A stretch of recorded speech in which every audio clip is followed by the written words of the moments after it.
Lepas tu dia marilah Nabi SAW makan katih. Maka kita terjemah memakan paha biri-biri. Sebab katih tu bukan bahasa Sunggak. Tapi ada juga dalam kaum dia katih tu dia kata bahasa Kelantan. Hak tu lebih tepat sebenarnya. Hak tu lebih tepat. Tapi kita tak terjemah gitu. Sebab apa tidak biasa bahasa umum. Hak tepatnya betul. Hak ni katih tu sesuai dengan hak Arab. Katih. Dekat kan tu. Dan ini adalah khusus dalam bahasa Kelantan. Guna lagu tu. Dia sebut dalam kaum tu pun, dalam kaum dewan kau gapo kau katih ni dia royak lah bahasa Kelantan. Maknanya bahasa Arab dia ada hak dalam bahasa Kelantan saja. Ada. Dalam bahasa Melayu tidak berapa digunakan hak lain, bahasa Melayu hak lain. Katih biri-biri. Paha dia sebut sini. Kemudian beliau bersembahyang dengan tidak berwudu.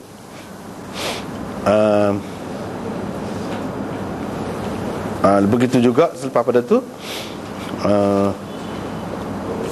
serupa itu.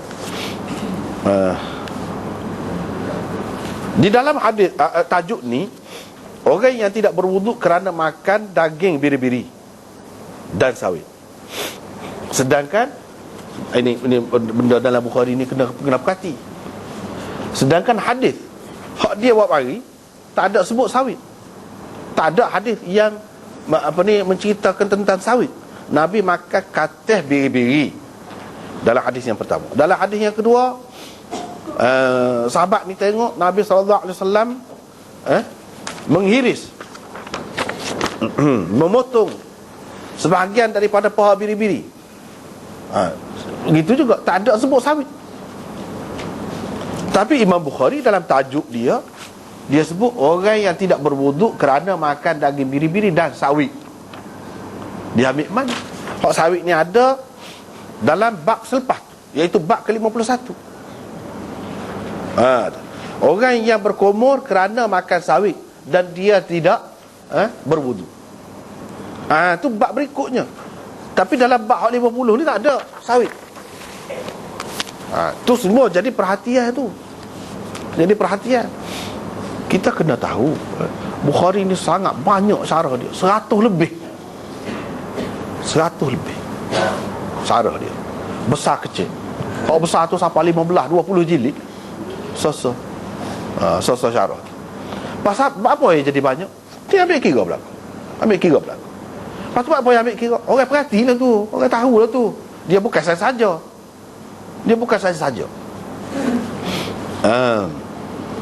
Bab apa yang Imam Bukhari bubuh dalam tajuk ni sawit, padahal dalam hadis ni tak ada. Bab apa? Imam Bukhari faham ke mana? Ulama mengatakan Imam Bukhari guna qiyas. Daripada sini kita tahu Imam Bukhari ni dia pakai kaedah qiyas. Bukan dia bermazhab zahiri, dia tidak pakai qiyas. Kalau dia ada kebetulan kan pendapat dia serupa dengan Daud Zahiri, tidak bermakna dia bermazhab zahiri. Sebab apa? Banyak sekali tempat yang menunjukkan Imam Bukhari ni pakai qiyas. Antaranya di sini. Dia nak royak kalau setara makan daging biri yang ada lemak dia, dan daging biri ni dimasak juru benar lah kita kata. Setara tu pun dia tidak ambil air semaya, apatah lagi kalau makan cuma sawit saja.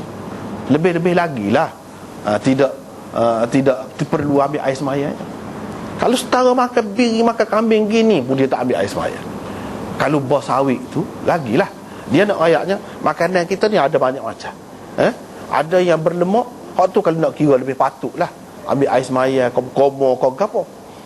Setara hak tu pun dia tidak buat. Jadi kalau setara sawit ni lagilah tidak perlu ambil air semaya. Itu seperkara. Mana dia pakai kias.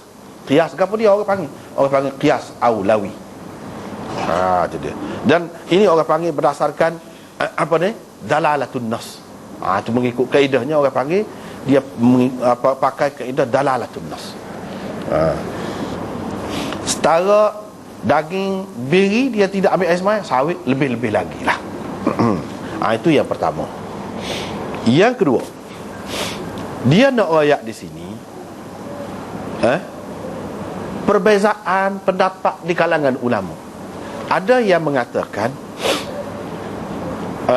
seseorang yang ada air semaya bila dia makan ataupun menggunakan sesuatu yang dimasak menggunakan api, sesuatu yang dimasak lah, dia kena ambil air semaya semula, batal air semaya dia. Ini riwayat seperti ini ada daripada Anas, daripada Aisyah, daripada Abu Hurairah, ada dalam hadis. Orang panggil dalam kitab-kitab hadis ni selalu dia buat tajuk, kalau tidak dalam Bukhari lah, dalam kitab Tirmizi kau lain-lain, al-wudu mimma massathun nar.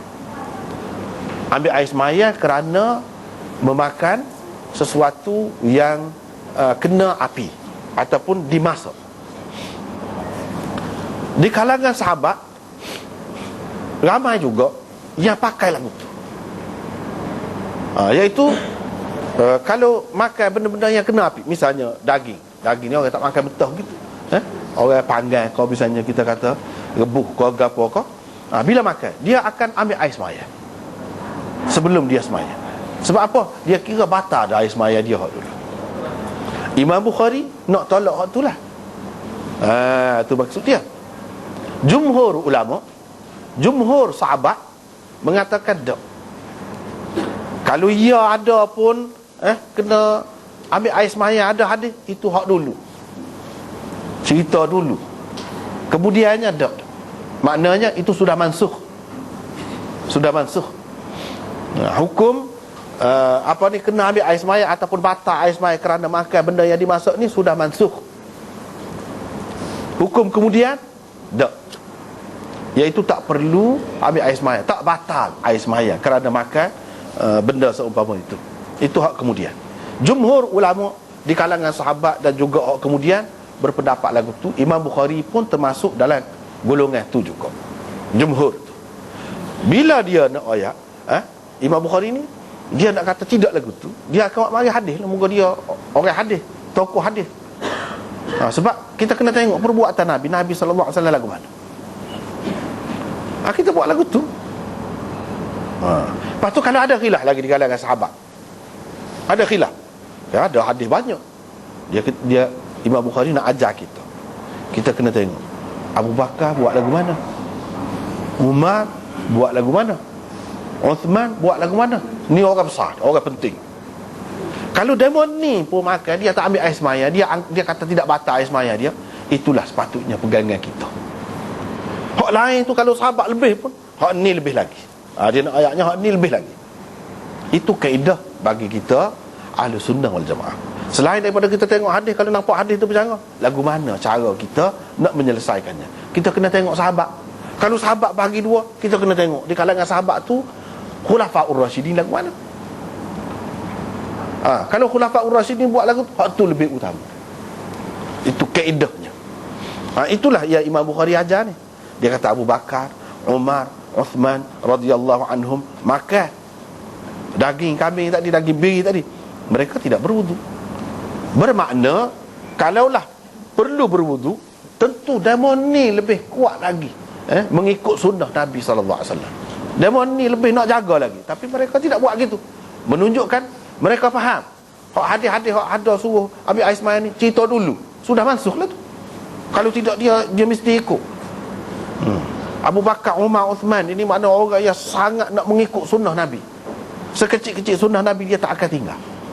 Bila dia tidak buat, ini dalil bagi kita bahawa hak dalam hadis tu hak mana. Hak ni hak dulu, hak ni hak kemudian. Menunjukkan daripada sini kita boleh tahu juga bahawa hadis ni ada sejarah dia. Dulu lagu lain, kemudian lagu lain.